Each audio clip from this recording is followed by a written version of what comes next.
I watched all of Trump's remarks, start to finish, and he did a great job. He made great points. He started with exactly the right question. Are you better off now than you were 4 years ago? And he went on from there, just nailed it. All of his points. On message, entertaining, great. Trump was not well served by those around him last night. It wasn't a Nazi rally. All that's nonsense. But I'm telling you, even for me, and I voted for Donald Trump last week, it was too brotastic. Okay? It was. You're trying to win an election in which you're hemorrhaging female voters. Maybe when you present in front of hundreds, thousands at least, at Madison Square Garden, you clean up the bro talk just a little so you don't alienate women in the middle of America who are already on the fence about Republicans. Do they have no women advising their campaign? Is there no actual woman sitting behind the scenes coming up with the guest lineup and saying, let's just have a word with the guys who are going to be speaking about this isn't the bar. This isn't their living room. This is a campaign.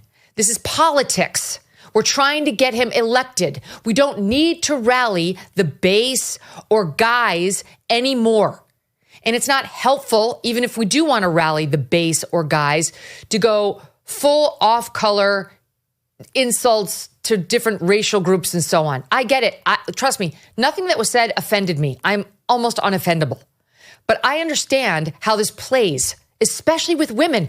And it was an effed up choice. They took what was an amazing celebration of Trump, exciting and well-attended and hugely enthusiastic, and gave themselves a big black eye. This isn't about the insane media, which did, of course, what the insane media is going to do. This is about them giving the insane media all these headlines that undermined the main man, Donald Trump, who did exactly what he should have last night. You effed up. Hopefully you'll do better in the closing week of the campaign. That's my take on it. Joining me now, the guys from RealClearPolitics. You can find them across the dial here on SiriusXM. They're on the POTUS channel, 124, every night at 6. Tom Bevan, who's co-founder and president. Carl Cannon is Washington bureau chief. And Andrew Walworth is chief content officer. Guys, welcome back. That was my take. What was yours? Who wants to take it first? I'll start first because that's pretty much what my take was, Megyn. I mean, here you have a 4-hour rally that is reduced to basically a one-liner from this insult comic. And it overshadows the entire thing. And you're right. I mean, it is the media has taken it and blown it up into, this huge deal. And AOC was on Morning Joe saying this was a hate rally, and it just sort of plays right into their narrative. And, that's what the media, I mean, everybody knows by now that's what the media does. But the question is, who thought this was a good idea to let this guy come on stage and tell, multiple sort of an insult comic is a bad idea 9 days before an election. It's a bad idea at any political rally, quite frankly. And obviously you have to assume they didn't see those remarks ahead of time, or, someone should have said. Those are the reports that they did not vet any of the speakers. Exactly. And maybe they should have. I know, but whatever. They shot themselves in the foot, and an unforced error. The question is, well, yeah, absolutely. Total unforced error and political malpractice. And it's like, will it hurt them?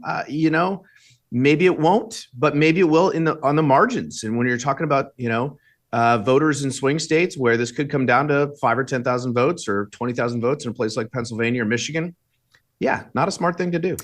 Here's what bothered me about it. I have nothing against this comedian. Comedy is meant to be irreverent. It's meant to kind of cause you to recoil at times. And I get all that. It's just time, place, and manner. This was a political event. It was not the Comedy Cellar where you should let her rip.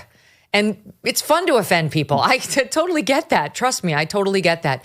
But at this rally, it wasn't just this joke, which will play you. And it wasn't just this guy. I've got to tell you. It was this comedian who made this off-color joke, but he made multiple jokes. He referred to something about blacks and watermelons. He referred to Hispanic people only, I don't even want to phrase it, but, in bed, how they'll only reach climax in a certain way. I don't even know how to clean that one up for this audience. Then he made this comment about Puerto Rico being a trash heap, which honestly, like that one, I can give him some slack on, because there's been tons of stories in the news about Puerto Rico being a big trash heap, right? Like they can't process the trash. Michael Schellenberger's tweeting about it today. So, whatever. If you actually know the news, it was right on point, but it's being taken out of that context and just used as an insult against any Puerto Ricans and Hispanics. But the thing that I wanted to say is that it was a very heavily brotastic lineup, as I said. A lot of guys who are Team MAGA who are like, yeah, Kamala sucks. And I say that. I insult Kamala's intelligence, not to be mean, but it's because that's how I really feel about her. But it was person after person after person, and it was guy after guy after guy. There were very few women. There were a couple. And I was left feeling like that's their club. They're in their club. That's the club that wants me and others to put them in the White House. And is there room for women in their club? Is there room for moderate voters in their club? Like, what you're telegraphing with this lineup and this messaging is a little exclusionary. That's how it felt. I know others disagree with me. I saw women all over the audience loving it, and they waited for hours to get in. To me, it didn't seem as much like a Trump problem as a problem of whoever organized this event, because I haven't felt that way watching the other Trump events. Andrew, Carl? Well, Megyn, this has been a problem with this campaign all along. Donald Trump plays to the hall. We don't want him to be, he hired an insult comic. He's his own insult comic. But this idea that the people there loved it, Megyn, I saw some of that too. Tom and I were talking about this morning. They interviewed Puerto Ricans who were at the event. And they said, I'm not offended. But how about Puerto Ricans who were not at the event? That's a much larger group. That's the ones we're worried about. It's this political malpractice on a scale it's hard to exaggerate. It reminded me of, Megyn, this is a little off color, but Haley Barbour, you remember him, governor of Mississippi, and before that, RNC chief, very funny guy.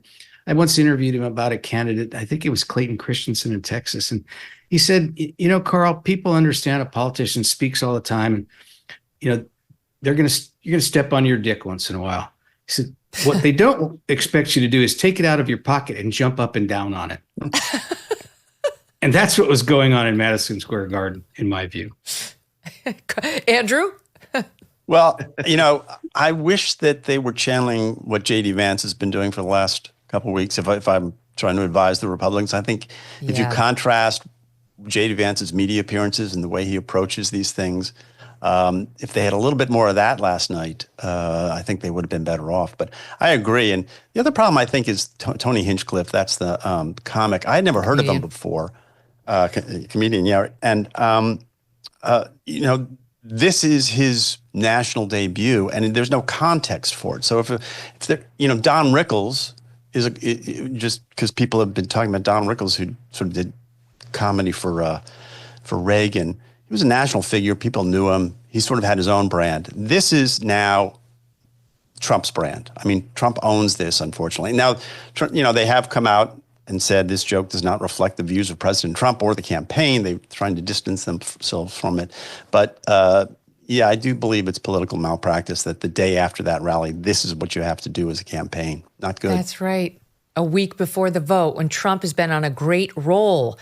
And who in politics thinks it's a good idea to have the warm-up comic who's on 4 hours before you or something drive your news cycle, right? Like this just, It's not worth it. That's not the forum in which you should take any risks like that. And this guy is funny and has a lot of material he could have gone to without touching on those particular items that I mentioned.